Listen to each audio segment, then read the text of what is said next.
فاعوذ باللہ من الشیطان الرجیم بسم اللہ الرحمن الرحیم قال اللہ تبارک و تعالی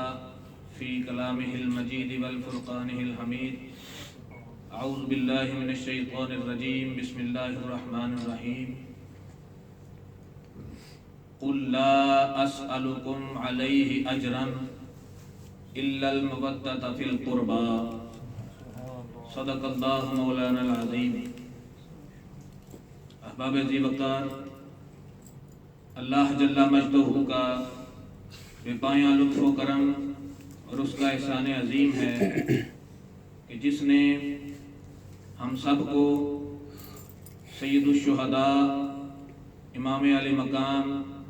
حضرت امام حسین سلام اللہ علیہ کی یاد میں اس انعقاد پذیر بابرکت محفل میں سعادت کی اور حاضری لگانے کی توفیق عطا فرمائی۔ اللہ رب العزت سے دعا ہے کہ ہم سب کی حاضری کو شرف قبولیت سے سرفراز فرمائے اور آج کی اس سہانی گھڑیوں کو ہمارے لیے توشہ آخرت بنائے۔ تلاوت کی گئی قرآن پاک کی آیت مبارکہ سورہ شورى اور اس کی آیت نمبر 23 کا کچھ حصہ میں نے تلاوت کرنے کا شرف حاصل کیا ہے کہ جس میں اللہ رب العزت نے ارشاد فرمایا، قل، اے پیارے حبیب صلی اللہ علیہ وسلم آپ فرما دیں، لا اسألکم، کہ میں تم سے کوئی سوال نہیں کرتا، میں تم سے کوئی چیز مانگتا نہیں، الا المودۃ فی القربى، کہ یہ جو میں تمہارے سامنے نبوت و رسالت کی ذمہ داری ادا کرتا ہوں،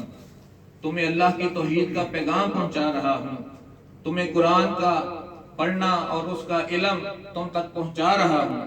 تمہیں فکر آخرت سے آشنا کر رہا ہوں، تمہیں میں نظام زندگی عطا کر رہا ہوں، تمہیں زندگی گزارنے کا سلیقہ اور طریقہ بتا رہا ہوں، اس کے عوض، اس کا معاوضہ، اس کا اجر، اس کی اجرت میں تم سے کچھ نہیں مانگتا سوائے اس کے کہ الا، مگر اس کے کہ المودۃ فی القربى، کہ جو میرے قرابت دار ہیں، جو میرے عزیز ہیں، جو میرے رشتہ دار ہیں، اس ایک تعلق کو پیش نظر رکھو اور شرم کرو۔ اس آیہ مبارکہ کا جب ہم شان نزول دیکھتے ہیں تو کتب تفاسیر بھری پڑی ہیں کہ یہ آیہ مبارکہ اس وقت نازل ہوئی جب آقا نامدار صلی اللہ علیہ وسلم نے اللہ کی توحید کا پیغام کفار مکہ کے سامنے رکھا۔ وہی آپ کے رشتہ دار عزیز جو پہلے تک آپ کو بھتیجا کہتے تھے، آپ کو محبت کی نگاہوں سے دیکھا کرتے تھے، آپ سے عشق کیا کرتے تھے، جب ان کو پتہ چلا کہ محمد صلی اللہ علیہ وسلم ایک اللہ کی وحدانیت کی بات کرتا ہے تو آپ مخالف پر اتر آئے، آپ کے ساتھ دشمنی مول لی، اس وجہ سے بہت زیادہ تنگ کیا آقا دو جہاں صلی اللہ علیہ وسلم کے ساتھ اور آپ کے ساتھ جو ایمان لانے والے صحابہ کرام تھے،